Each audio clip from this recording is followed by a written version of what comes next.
Good evening friends, జగడకు స్వాగతం. రీసెంట్గా civil service examination final result వచ్చిందండి. ఈ ఫైనల్ రిజల్ట్ వచ్చిన తర్వాత వాళ్ళతో మీడియాలో ఇంటర్వ్యూలు, యూట్యూబ్లో ఇంటర్వ్యూలు లేదా పేపర్లో ఇంటర్వ్యూలు చూసి చాలామంది మధ్యతరగతి ప్రజలు, అంటే ఎస్పెషల్లీ స్టూడెంట్స్ ఎక్కువ మంది మోటివేట్ అవుతుంటారు. మనం కూడా సివిల్ సర్వీస్ ఎగ్జామ్ రాద్దాం, మనం కూడా ఐఏఎస్ ఐపీఎస్ అవుదామని కొంత మోటివేషన్ కలగడం సహజం. అయితే ఈ మోటివేషన్ విషయం పక్కన పెడితే అసలు ఫ్యాక్ట్స్ ఏంటనేది మనం ఒకసారి అనాలిసిస్ చేద్దామండి. మనకు రిజల్ట్ చూసినట్లయితే 1009 మంది టోటల్ క్యాండిడేట్స్ని యూపీఎస్సీ సెలెక్ట్ చేసింది. ఈ 1009 మనకు చూడడానికి నెంబర్ కొంచెం ఎక్కువ కనిపిస్తుంది, కానీ యాక్చువల్గా అన్రిజర్వ్డ్కి ఎన్ని పోస్టులు ఉన్నాయని మనం చూడాలి. అన్రిజర్వ్డ్ చూసినట్లయితే కేవలం 335 పోస్టులు మాత్రం ఉన్నాయండి. అంటే ఒక అన్రిజర్వ్డ్ అభ్యర్థి టాప్ 335లో వస్తే మాత్రమే మీకు ఏదో సర్వీస్ వచ్చే అవకాశం ఉంది. అంటే దీన్ని బట్టి మనకి ఏమర్థం అవుతుంది, పోస్టుల సంఖ్య చాలా చాలా తక్కువ. అంటే 335 అంటే ఆల్ డే లెవెల్లో మీరు టాప్ 335 వస్తే తప్పించి మీకు ఏదో సర్వీస్ వచ్చే అవకాశం లేదు. ఇది ఫస్ట్ ఫ్యాక్టర్. సెకండ్ ఏంటంటే ఈసారి రిజల్ట్లో ఒక వింత ఏంటంటే కోచింగ్ ఇన్స్టిట్యూట్లో ప్రిలిమినరీ ఎగ్జామ్ నుంచి ఎవరైతే కోచింగ్ తీసుకున్నారో వాళ్ళెవరు కూడా ఫైనల్ లిస్ట్లో కనబడలేదండి. అందుకే మీకు ఏ కోచింగ్ ఇన్స్టిట్యూట్ కూడా మా దగ్గర ఒక అభ్యర్థి ప్రిలిమినరీ నుంచి కోచింగ్ తీసుకుని ఫైనల్ రిజల్ట్ వచ్చిన తర్వాత ఈ సర్వీస్కి ఎంపికయ్యాడని ఎవరు కూడా క్రెడిట్ చేసుకోలేకపోయారు.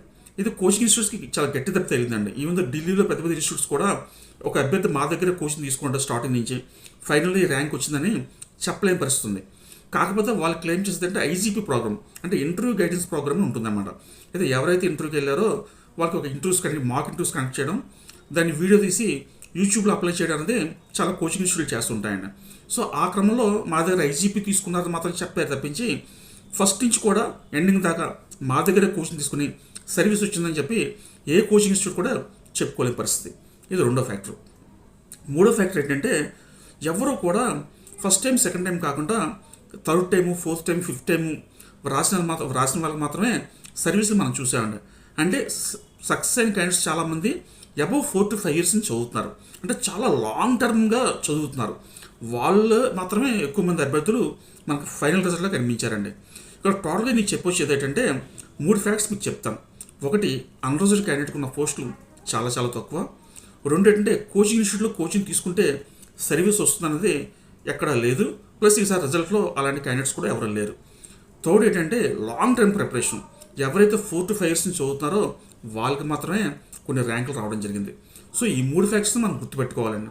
సివిల్ సర్వీస్ ఎగ్జామ్ అనేది సంవత్సరం 2 సంవత్సరాలు చదివితే వచ్చే సర్వీస్ కాదండి. అది మోర్ దాన్ 4 to 5 years చదివితే మాత్రమే మీరు సర్వీస్ని ఎక్స్పెక్ట్ చేయొచ్చు. సో ఈ ఫ్యాక్టర్స్ మీరు గుర్తుపెట్టుకుని అప్పుడు మాత్రమే మీరు సివిల్ సర్వీస్ ఎగ్జామ్కి ప్రిపేర్ అవ్వడానికి మీరు సంసిద్ధం కండి. Thank you so much.